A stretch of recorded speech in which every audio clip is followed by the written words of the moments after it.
The World Pairs Angling Championship is widely regarded as the best festival on the European match circuit.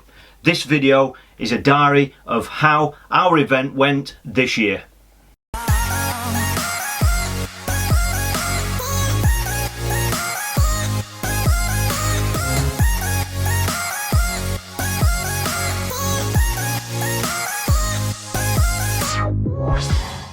For those that don't know about this event, it's an event that takes place every year. It's usually around the first week in September. It's held every year in Ireland. The competition days run Monday through to Friday, and the competition format is that the total winning pair will have accumulated the highest weight in kilos over the 5 days of competition. All the pairs will compete over 5 days on 5 different venues, and those venues are spread between both Southern and Northern Ireland. The event has only been running for a few years. I'm fortunate enough to have only missed the first year, and that was the year when it was very much in its infancy and in its experimental stage really. After that event, the organisers really listened to the anglers, and since then they've really tightened down the grouping and the mileage between all the venues, which makes it as compact as it possibly can be, which obviously helps cut down on travelling. The list of competitors going into this event was quite extensive. I think there was about 62 pairs that were down on the list, and as you can see, it's pretty much a who's who of European match fishing. It's not all feeder fishing. This channel really runs around and revolves around feeder fishing. This isn't any method kind of event. There's a lot of pole fishing, some waggler fishing as well, slider fishing, bomb fishing, and obviously feeder fishing, so it really pays to be an all-rounder on this event. So for about the last 3 or 4 years I've competed with Richie Hull, and this year was no different. People ask me all the time about logistics, about competing in this kind of event, and this event in particular, because I know there are a lot of people that are really wanting to get involved in this event. So at the end of this video I'll just put 1 or 2 links for you just to the website about how you can get more information about this event and how you can possibly enter in 2019. Logistics of fishing a competition like this, it's a pairs event, and obviously an event like this is not really just about the fishing. It's something that appeals to people in lots of different ways. The fishing is probably only about 50 or 60% of this actual experience, because that's what it is. It's an experience. It's about travelling over there with your partner, sharing digs, managing your bait, finding the venues, and obviously you're following your progress through the event as the week goes on. It's a weight competition, it always is, and that obviously really helps keep the competition alive. So even if you've only got a low weight, going into Tuesday or Wednesday, you only need a couple of good draws on the last couple of days to really rocket you right up to that leaderboard, and that's why weight competitions can be so exciting. The logistics of this, I live in South Yorkshire, Richie lives in the Midlands, and so what we kind of do is we make our own way to Holyhead. We always cross over on the ferry from Holyhead to Dublin.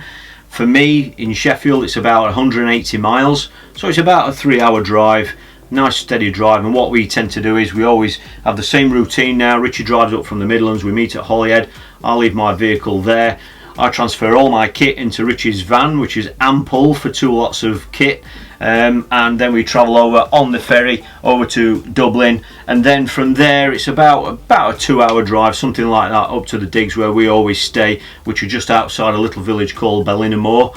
If you're ever going to go over there and compete in this event, that is a really nice central location for a lot of the venues, and you'll find that a lot of the competitors there are all staying in that same or within that proximity there as well. So if you are going over there, not just for the fishing, if you're going over there for a bit of a social crack as well, then that's a very good location there, because there are a lot of anglers there that all like to go out for a beer at night, and it really it gives it that holiday atmosphere because let's face it, the vast majority of the anglers that compete in something like this are like myself and like most of you, where you're working all year and this is actually a holiday.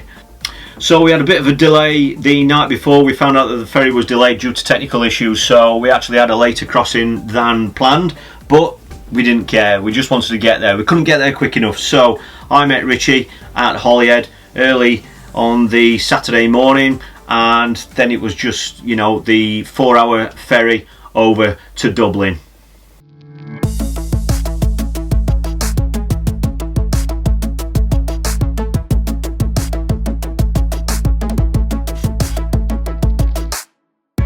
Don't ask me why we're stuck in Dublin.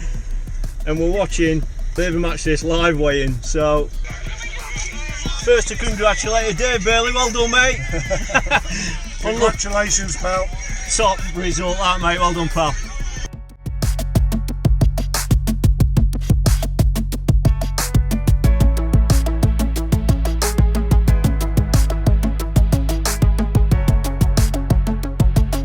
Well, we've finally arrived. We've just pulled up at Services. We're about an hour outside Dublin.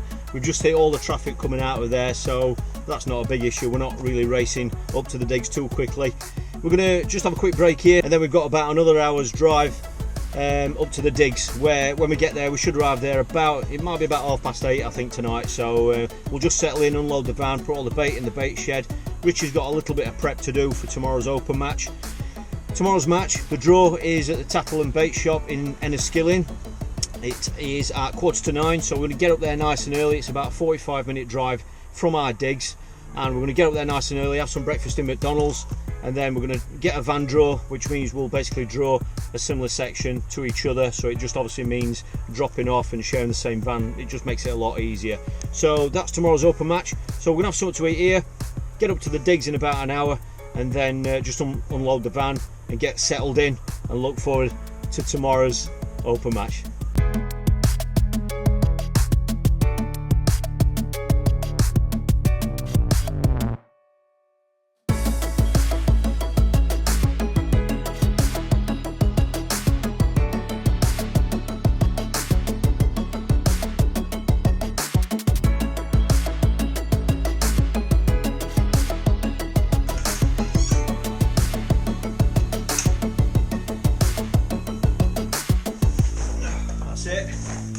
Home sweet home for a week. I've got to admit, very tired. All I'm going to do now is Richard's staying in the next cottage, so just going to go up there, have a drink, just while he gets his rods together and stuff, just sort the plan out for tomorrow and get a good night's sleep. We're going to be up around 6 o'clock tomorrow. We need to be leaving for 7, so we're going to mix his bait and everything here before we head up to Enniskillen, which is about a 45-minute drive. So that's it, very tired. We're going to go and get a shower and get a good night's sleep. Well, on the day of the open match, the conditions were pretty rubbish, to be fair. It was pretty cold. It rained most of the day as well. It was windy, and I just wasn't able to film it properly. So what I did was I just kind of got a feel for the venue, sorted all the kit out, just kind of had a look at how our mixers were working, and just kind of get in the groove for Irish fishing again. I drew next to Lee Carey on that match, and to be honest, the weights were really low for how it can fish there. I ended up not even weighing. I tipped back about £2, £2.5. That's all it was. I fish for big fish.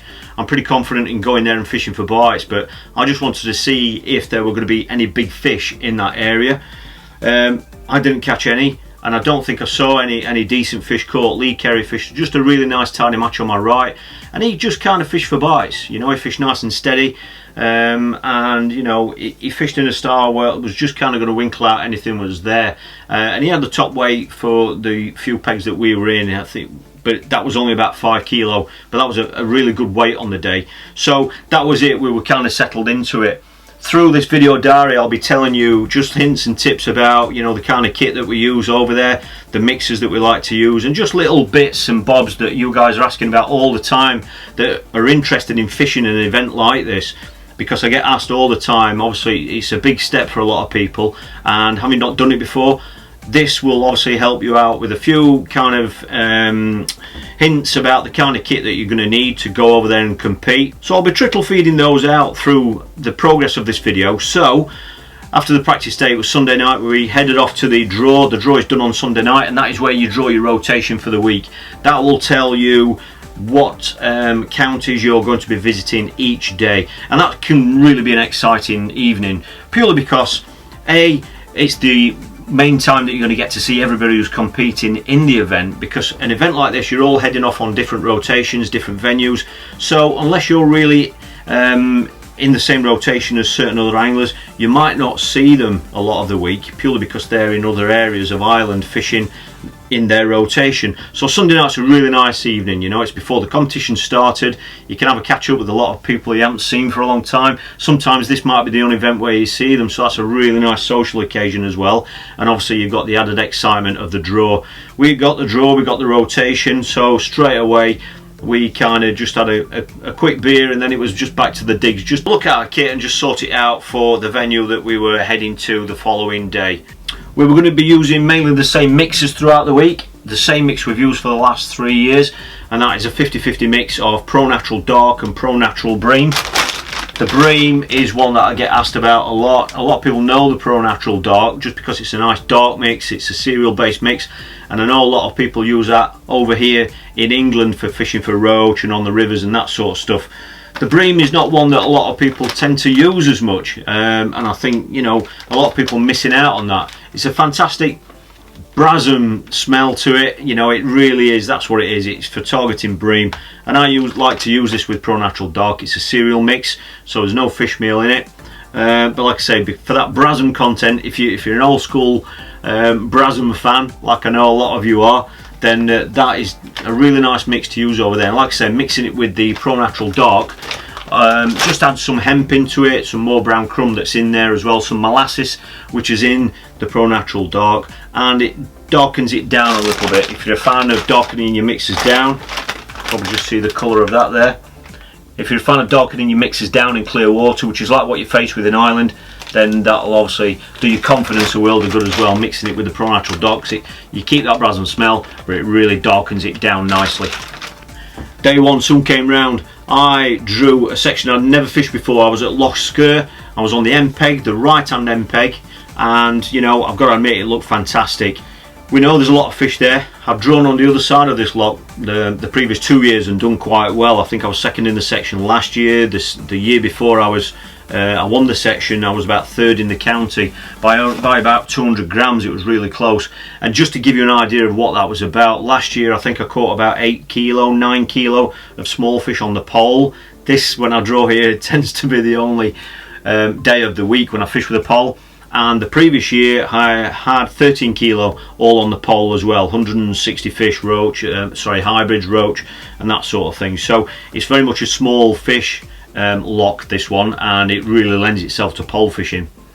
The peg that I drew looked absolutely fantastic. I just couldn't see why anybody wouldn't fancy it. Ironically, the day before, Bob Nudd had drawn it and he'd actually been last in his section, but that was in the practice match. You know, you can't really look at results in practice matches because practice matches tend to be practice matches, so people tend to do things that they wouldn't necessarily do under normal festival circumstances, because they're kind of trying things out. They're probably pushing certain swims or targeting certain species or a stamp of fish that they wouldn't really target in the festival, because they're just trying it out to see, you know, what is working, and even if it's just to eliminate something. As you can see, it's a stunning looking loch, this. Obviously I had the pole set up. A lot of my kit people are obviously become familiar with now, just purely because they see me use it all the time. I've got the side tray box there.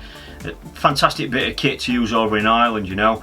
Usual setup, and this loch's not very deep, you know. It's only probably 4 or 5 feet deep on that 13 metre line. I planned on fishing at 13 metres and targeting the skimmers and the hybrids as well, but obviously we knew there were going to be some roach there as well.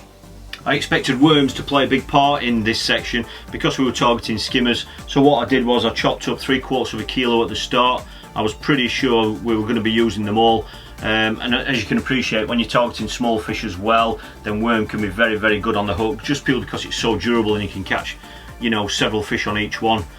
Loose feeding was good last year as well, so obviously loose feeding casters could have been the way to go. Last year I found out that by doing that, it kind of brought in a better stamp of fish. And you know, I know a lot of people catch here by feeding small balls of ground bait and that sort of thing, and as ever, it's just a case of finding out what is right on the day. So obviously I'd got 3 pints of casters with me, and if loose feeding was going to be the way to go, I obviously had to be ready for that, but I would be experimenting between feeding balls of ground bait and loose feeding as well, just to see what got the best reaction. So at the start with a 250ml pot, I cupped in 4 balls at bang on 13 metres. But I also was aware that that wind was blowing in as well, and obviously I really fancied that. The water was quite clear and quite shallow as well, so I was just going to make my main line at 13 metres, but I was also then going to feed a shorter line as well, which is obviously if I was catching small fish, if you can catch smaller fish closer in, then obviously that's going to help you to catch them even quicker. And with that wind blowing in, I obviously hope that that line will get going at some stage. I was going to be loose feeding on that line as well as small balls of ground bait, and I didn't plan on going on that, you know, until I'd kind of built it up. Well, I started catching a few fish straight away. There were fish there. I had about 3 or 4 in the first 3 or 4 drops. Not big fish, you know, a couple of ounce, 2-3 ounce fish, but it was all right. It was steady away, and if that was going to be the format for the match, then I was quite happy doing that. You know, I'm quite happy as long as I'm putting fish in the net and they're of a sensible size, then I'm quite happy to do that for the full 5 hours and just get a nice steady weight. However, the more I fished it, the worse it got. In hindsight, looking back, I didn't really feed it right. I wish I'd picked up on that at the time. And you know, I was loose feeding for a better stamp of fish, and you know, I was aware that the fish were coming up off the bottom as well, and it made it a little bit difficult to catch at some stages, just purely because I was missing bites and I just wasn't really efficient enough. In hindsight, I really should have cut balls of ground bait in and, you know, just kind of potted them in and fished them out. I think big potting in and then just catch as many as you possibly could off that would have been the best way to go, but unfortunately I just didn't quite get that right in the first couple of hours. I went onto the shorter line and I caught 2 very quick fish straight away, but they were very, very small, and then it dried up completely. I had Andy Powers on my left, and he'd been catching quite steady throughout the match, you know, and he caught 1 or 2 close in as well, but then as soon as the sun came out, that line just died on him, and then they never came back in on that line, so he just kind of put a weight together by just fishing nice and steady at 13 metres and just kept putting fish in the net. Well, after 3 hours, it was quite clear that I wasn't going to catch the anglers up to my left who'd just steadily been putting little fish in the net all day. I just wasn't going to catch them now, even if I suddenly picked it, you know, got the feeding pattern right and just started being more efficient. I just wasn't going to catch them. So, like I said, the peg never really got going. So what I did was I'd got a feeder set up, an 11-foot XS Slim, set up with a 4000 reel and 010 submerged braid. And I got that clipped up at 25 metres, and you know, bearing in mind that was, you know, not too far past my 30 metre line. It was amazing how few bites I actually had on that line. It was quite a bit deeper as well, which I think was obviously a big factor. But what happened was, I'd fished it for a while, and what happened was when I did get a fish, it was probably twice the size of the fish that I were catching on the pole. So I kind of stuck with it and just tried to be more efficient on that. Even though it was a slower method, I thought I might be more efficient, you know, and when I did get a bite, I was going to be coming back with a fish. Sadly, it just never really got going, but what happened was I did manage to snare 2 or 3 proper fish, which were really bonus fish on the day, the biggest fish that we saw weighed in throughout that whole of the section. But sadly, those big fish didn't come till really, really late on, and you know, it just wasn't enough to make any sort of an impact. But nevertheless, you know, the peg looked fantastic. There was loads of fish there. I mean, I still say there was probably 10 kilo of fish there to be had someone fished it correctly, but it was really interesting to see that for some reason on that peg, I think that peg was just about last every single day throughout the rest of that week. I don't know why. The fish were there when I were there. There was 10 kilo there, I'm sure of it. 10 kilo might have still been last in the section, but obviously 10 kilo is a nice steady weight from there. So a little bit of a disappointing start to the week for us, to be fair, but that's it. You know, you draw your peg, you make decisions, and you know, in hindsight, I know exactly what I would do, and I knew straight away coming off the bank, I should have just ignored the pole and fished a really short feeder and just do what I do what I'm used to doing now, and that's catching small fish on a feeder, nice and tidy, 15 meters or 16 meters, something like that, and just try to just keep putting fish in the net throughout the session. But we live and learn, you know, and it's something that I've put in the match diary now to learn for next year if I draw there again. And yeah, there were quite a few negatives from that match, but a lot of positives as well. So after day one, I'd only been able to amass 6 kilo 500 grams, which was a little bit disappointing. It wasn't a big weight section anyway, but you just obviously want to do your best from every peg that you draw. Richie had 5 kilo 250. It was over on the other section, and he lots of, you know, it's been a really hard area where Richie was as well. So unfortunately, we didn't get off to the start that we wanted, but our total for that day was 11 kilo 750, which, you know, looking back, it was never going to be a mega weight anyway, unless something miraculous had happened. But we were off to a start, and after day one, with 11 kilos, 750 grams, that put us in a fantastically low position of 49th overall.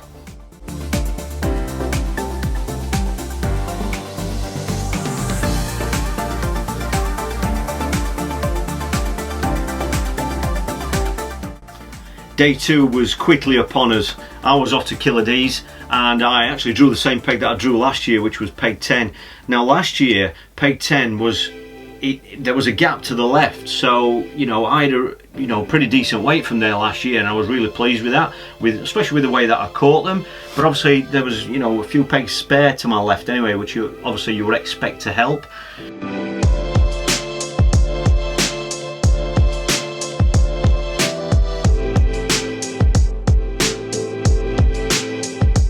This year peg 10 didn't have that. Peg 10 was just in the middle of a row of other pegs as well. On my right I had Simon Willsmore, and on his right was Paul Boothby. Now the further, generally on paper, the further to your right that you go, where I drew it, the weights tend to go down a little bit, okay?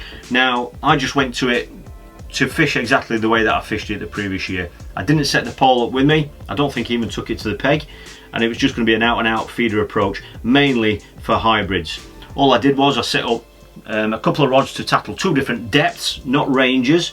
They obviously were different ranges, but that wasn't why I'd split them like I had.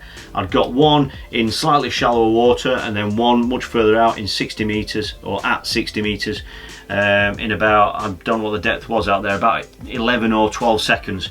And that was really my approach. I was going to target those two depths and just obviously try and find out where the hybrids were. Hybrids are really the ones to target. Usually they're on the feeder, and they can run up to over 2 pounds. So obviously they're the fish that you want to try and sort out if you can. On my left, I had my good matrix mate, Jason Greatorex. He was on my left. And it was a really interesting day, Like I say, when you set your mind out like that, where you kind of limit your options, it almost lets you focus on those lines, and you're constantly monitoring those lines because you're fishing them. It was an interesting day. I caught some hybrids early on, again, just like I did the previous year, and you know, straight into hybrids, more than anybody around me, you know, and they were a better stamp as well. And as often happens over there, sometimes that, you know, will slowly peter out after half an hour, 40 minutes, and that's exactly what happened on this day. I was caught some hybrids. I was happy with what I was doing where I was, catching on bunches of maggots, 4 and 5 red maggots on a size 10 hook, and you know, it was just kind of steady away. And as the session went on, it kept going a little bit iffy, and it was just kind of runs of fish. I'm not quite sure why, but you know, you'd go 20 minutes without a bite, and then you might get 3 in 3 casts, and so the match went really quickly, purely because I was constantly trying to work it out. You know, when that happens, you're constantly thinking on your feet, you're trying different things all the time, different baits, different ways of feeding. I'd obviously got another range shorter to try and catch on, but I never really caught on the shorter range. It was always on the longer range where I caught at 60 meters.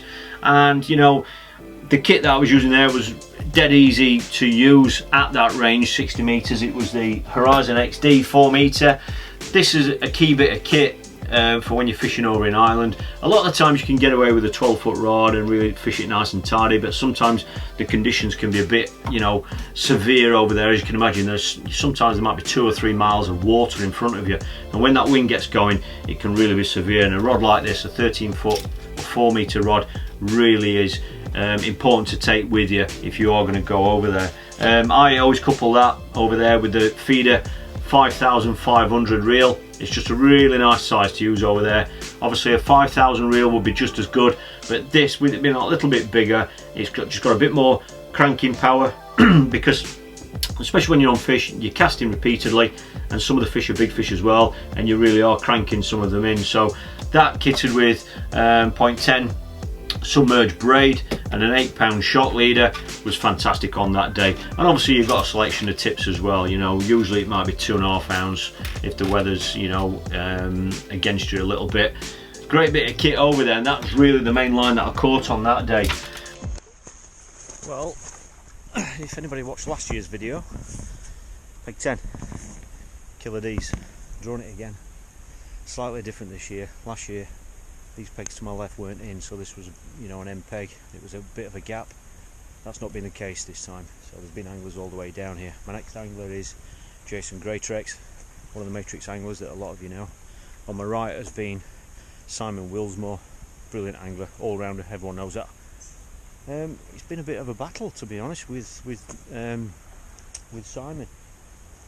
I've only fished the feeder. I've gone down one hole at 55 metres. I've had another feeder rod clipped up at 40 metres in case those fish were going to be in shallower water, a little bit closer. But I've just caught steady all day, really. Started off quite well, had a couple of decent hybrids. Just feeding caster and ground bait with maggot on the hook, and I've had a run of fish, probably 8 to 10 fish, but then it's died. It's gone dead after 45 minutes, an hour.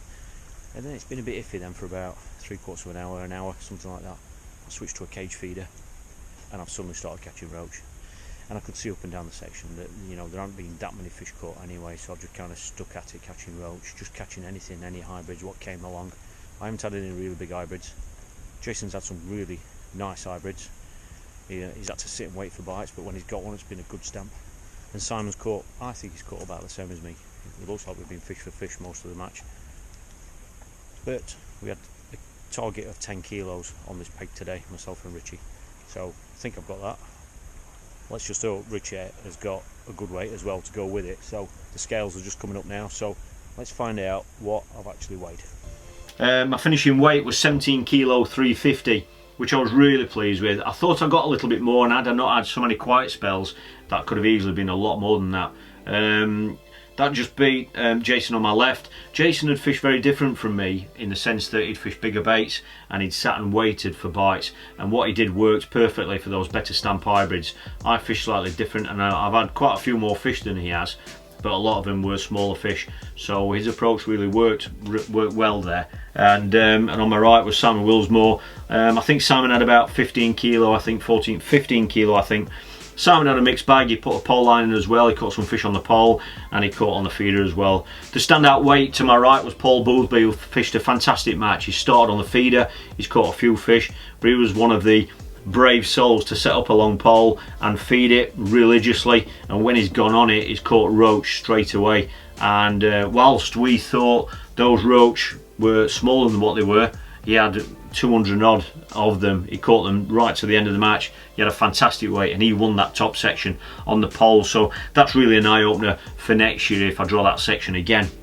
Richard did brilliant from where he was. He tipped back 15 kilo 400, which put us on a total then for the week of 44 kilo 500, which, you know, still not a mega weight by any means, but it had bumped us up a little bit to 31st overall.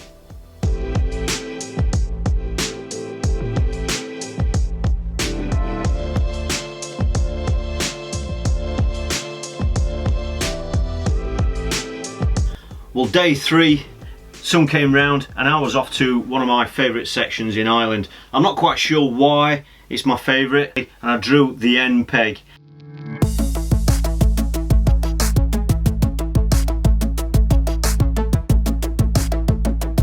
Now, you take it every day of the week, but for some reason a lot of people prefer the pegs just 2 or 3 into the section, which are on a bit of a point, if you want to call it that. And in previous years, that's where Flemmo was last year, where he had a fantastic weight, absolutely battered me out of sight. And I caught some bream as well, but he caught bream right from the off and had a fantastic weight there. He wasn't fishing it this year. He fishes it usually with Dean Barlow, but as a pair they couldn't be there this year, so they were missed. A lot of people were asking about them, but hopefully they'll be back next year. I was on the end peg. You take it every day of the week. The wind was kind of blowing in. This is one of those sections that I really find quite exciting, certainly if you're in the top you know, the higher numbers, purely because you never really know what to expect. As this was going to turn out, it actually turned out to be another surprising day, but for different reasons from previous years. There's always been 1 or 2 bream around there when I've drawn in that section, and whether you're on them or not, you know, it just shows that there are usually some bream there in that area. I kicked off really quite confidently. In hindsight, a little bit too confidently, I'll be totally honest with you. I was hoping to target some of the bream there. To your left, it is an MPEG, but it goes into kind of a big bay, so it's not like the continuation of the lock or anything like that. It's just a big bay, but it looks fantastic. It really does. And I went there really confident of catching some bream. Obviously, the only thing I needed was the bream to be there. I went really confidently. And in hindsight, I went too confidently, but I picked up on it, I think, with enough time to do something about it. I've gone and attacked it really with, certainly by Irish standards anyway, with lots of chopped worm, caster and some corn. With the Horizon feeder, I think a 50 grammer was alright to fish at 60 metres. The wind wasn't too severe to fish with that. And you know, I put about 10 in at the start, and I was just going to sit on it with bigger baits and target some bream. It soon became apparent that there were lots of small fish in the peg, and when I say small fish, they were probably 4-6 ounce, but they were skimmers.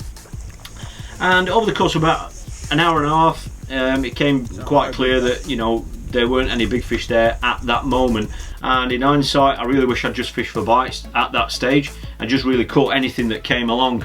But what happened was I just gradually moved away from bunches of maggots and that sort of thing to fishing bigger baits like worms, so that when I did get a fish, then it was a better fish, and that it worked okay. I'm not saying it worked fantastic, but it worked okay. It worked well enough to win the section, but like I say, you know, it could have been a little bit more, I think, because there were more small fish there than what I thought, and had I fished more for them and just fished for bites, I would have been putting fish in the net more frequently than what I actually was. However, I ended up winning the section with 14 kilo 300. It was a really nice net of fish, and I've got to say another apology to one or two of the anglers on the bank. I had no idea I had that weight. I honestly thought I had about 10 kilo, even to the day, you know, to this day, and I didn't even try guessing my weights for the rest of the week because I was that annoyed at myself. I was so far out at guesstimating my weight. I thought I had about 10, but I weighed 14 kilo 300, and Richie was in another tough area as well, as always, because he always draws there, and he ended up with 8 kilo 420. So, you know, whilst we picked up some money, obviously from me winning the section, I'm not sure if I framed in the county or not that day. I think I did.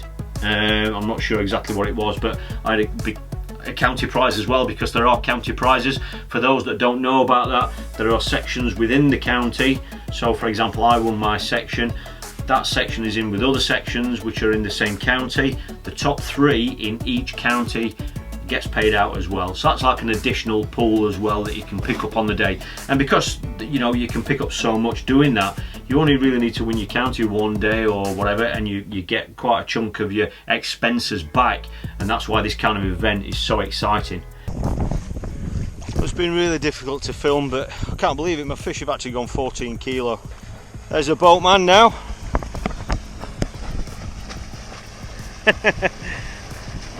That's our taxi back to the car park. Unfortunately, we're going to be the last ones to be collected, so it looks like we're going to be here for about another 20 minutes, half an hour. So just going to pack the rest of my kit away slowly. Ended up with 14 kilo. I have made a mistake, believe it or not, even though it's won the section. I've fished for a much bigger weight than that. I've fed way more than what I should have done. I shouldn't have fed casters. But you know, we're chasing a weight, so I've no idea what Richie's caught. Andy Powers is second in the section with 10 kilo. He's had loads of fish. I think he's just fished for bites, but that's what it is. Fish for a bigger weight, but it's nice to win the section. But like I say, we needed a lot more weight, so it looks like, as regards even trying to get in the top 10, it might be out of the question now. So that's it. Going to get picked up with a boat, get my kit packed into Richie's van, and then we're off to Ballyconnell to Francis's place at the Angler's Rest for a very juicy steak. So that boosted our total up to 67 kilos 220 grams, and that pushed us up a little bit further, only a couple of places. So after day 3 we were sitting in 29th position.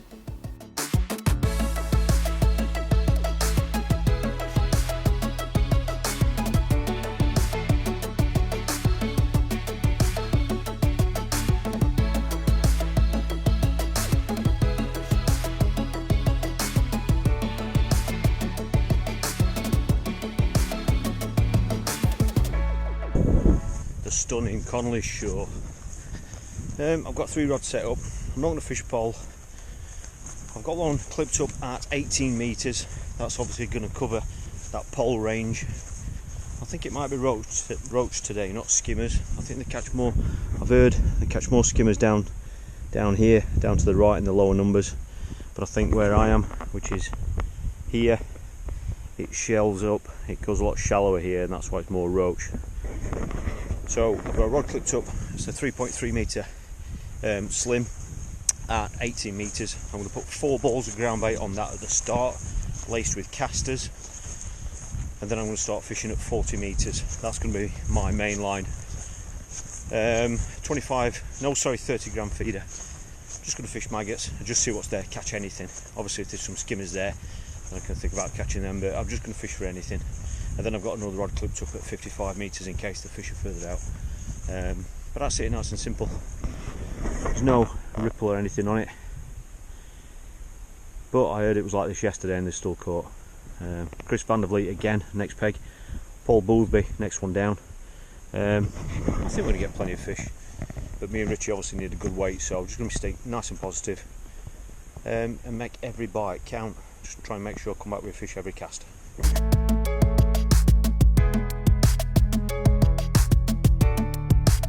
My main line was going to be further out, and I didn't go out too far, only about 40-45 metres. And I was into fish pretty much straight away, but they were really small, and that really set the pace for the day. It was very rare to catch any sort of a stamp fish, not what you would call a feeder fish at that range. You know, there were lots of small fish, and obviously it just became apparent that no matter what I tried, no matter how I fed differently, changed the baits, hook length, all that sort of stuff, it just wasn't selecting out the better stamp fish.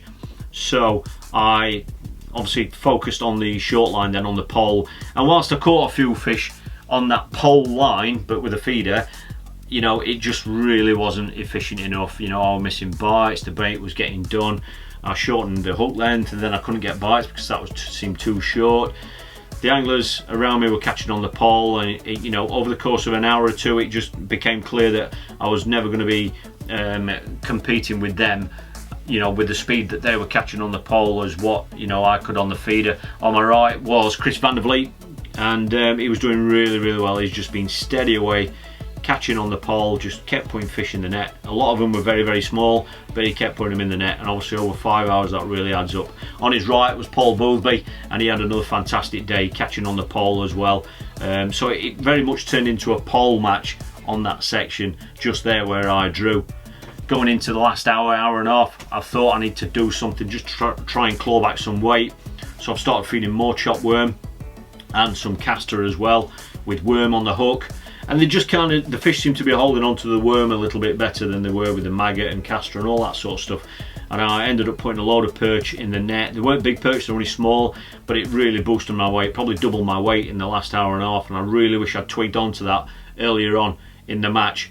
So at the end of day 4, I ended up with 10 kilos 100, which wasn't a disastrous weight there. You know, probably 13 kilo, 14 kilo was the best weight there. So whilst I felt I'd had a bit of a battering, because it was a pretty low to medium weight section, I was only kind of 3 kilo behind. But in these competitions you want to win your section every day and just get that weight up, because that's, you know, it's the consistency that, you know, helps you get those weights over the week. Richie ended up with 5 kilo 280 over where he was. That fished hard again. So after day 4 we were on 82 kilos 600 grams, which, believe it or not, had knocked us up a couple of places again. So we were at the end of day 4 lying in 27th position.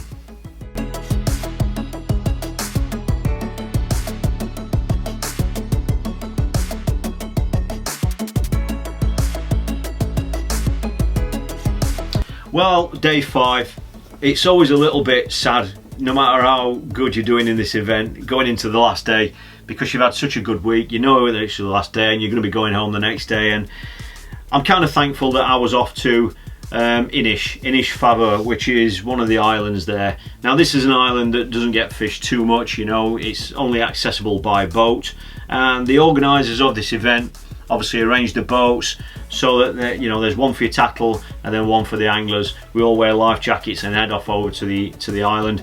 It's a very, very good kind of social exercise, if you want to call it that. You know, it's quite exciting for a lot of anglers. They've never done this before, but even the lads that have done this every single year, there's just something a little bit special and different about loading all your kit into the boats and then heading off across an absolutely stunning loch. And the scenery is always superb, you know, and this is the kind of thing that makes this kind of event so special, because you know, I see anglers week in, week out around England in various competitions, and a lot of them I don't even know if they know how to use a camera phone.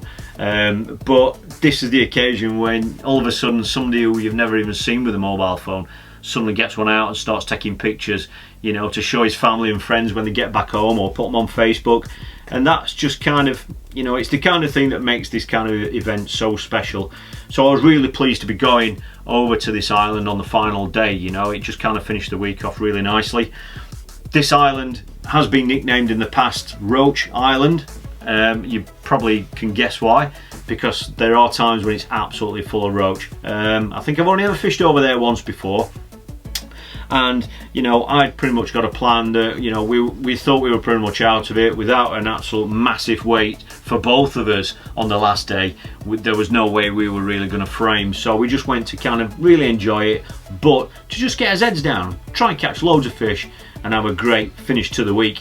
My plan was really quite simple. It was obviously the feeder. I didn't even take the pole with me. On my left I drew next to Andy Powers, and on my right was a good friend of mine, Gaz Lambert. And you know, it was going to be an interesting match, purely because I never expected Gaz to put a pole up, because he's so good on the feeder. He'll get his weight on the feeder anyway, no matter what the species. I was obviously only going to fish the feeder, and on my left was Andy Powers, and Andy's a very much an all-rounder, and he will set everything up to cover all his eventualities. He did ship the pole out at one stage, but then he realised how shallow it was just so shallow, he put it straight up the bank again. He never bothered with it, but what he did set up was a waggler, and you know, that was going to prove key to his match.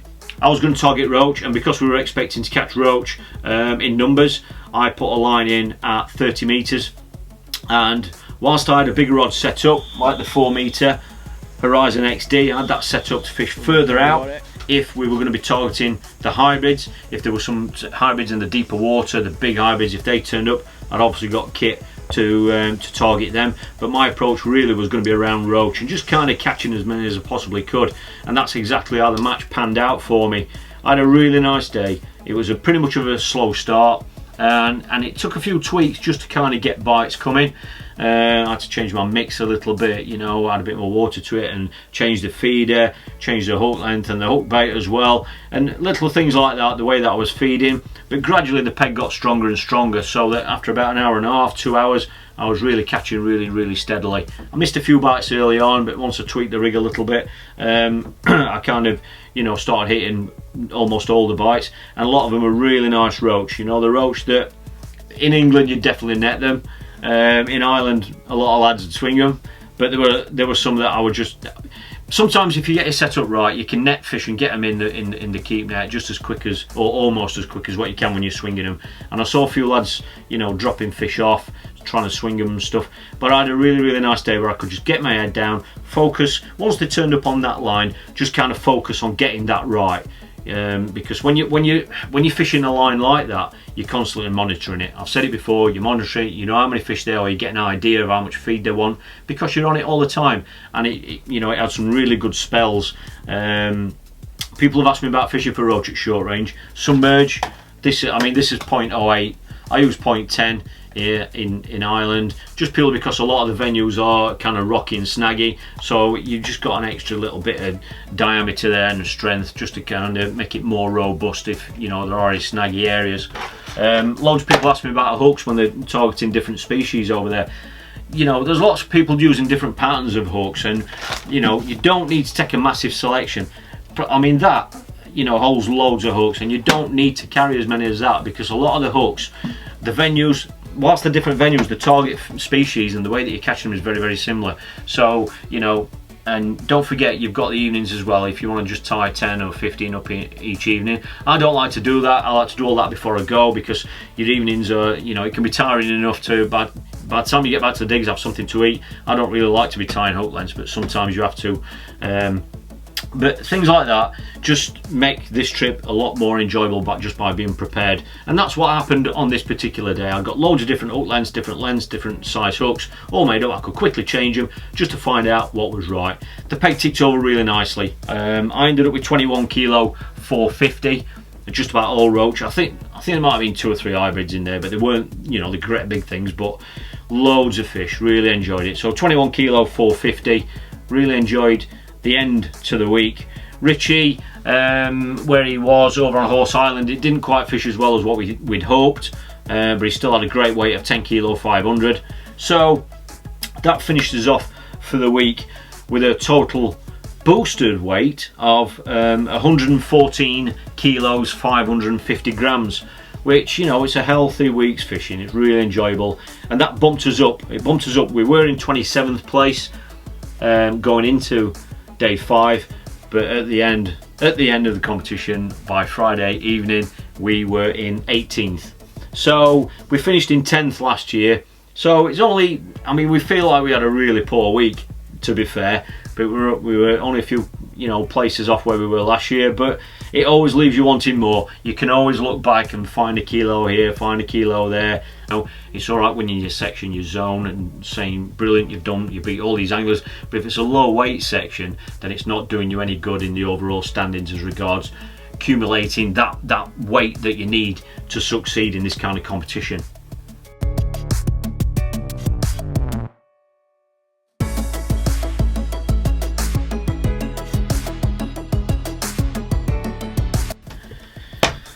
It was another fantastic event.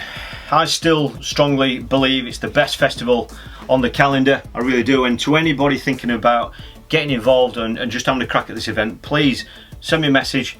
Below is the best place. Just comment underneath the video, anything you want to know. I'm going to put a couple of links down there for you to the website, about the organisers. But it was another fantastic week. It's a very, very special week, and a lot of it I can't really convey to you without you actually being there to just kind of see what it's all about. Next year I'd like to film all this in a slightly different way again, just to give you more of a feel for the event, because it's a very, very kind of social event, as well as an extremely high profile event as well. I've got to say a huge thank you to the organisers, especially Helen Rainsford for, you know, organising all our digs and everything. Helen is at Island Travel Plus. Anybody interested in booking your digs through them and your ferry crossing and just entering the competition, I'll put the link below for you. Exceptionally well run event, again, fantastic. There were signs up at all the venues, no trouble finding all the different sections, superb. Maggots and casters, people ask me all the time, we don't take any with us at the draw. Every day you can get your fresh maggots and fresh casters as soon as you've drawn outside. So, you know, if you've got loads left over from the day before, you don't have to buy any more, so you're all right. So you're not wasting bait, and the quality of the bait is superb. As always, we were gutted to be driving home, and we can't wait to get back there again next year.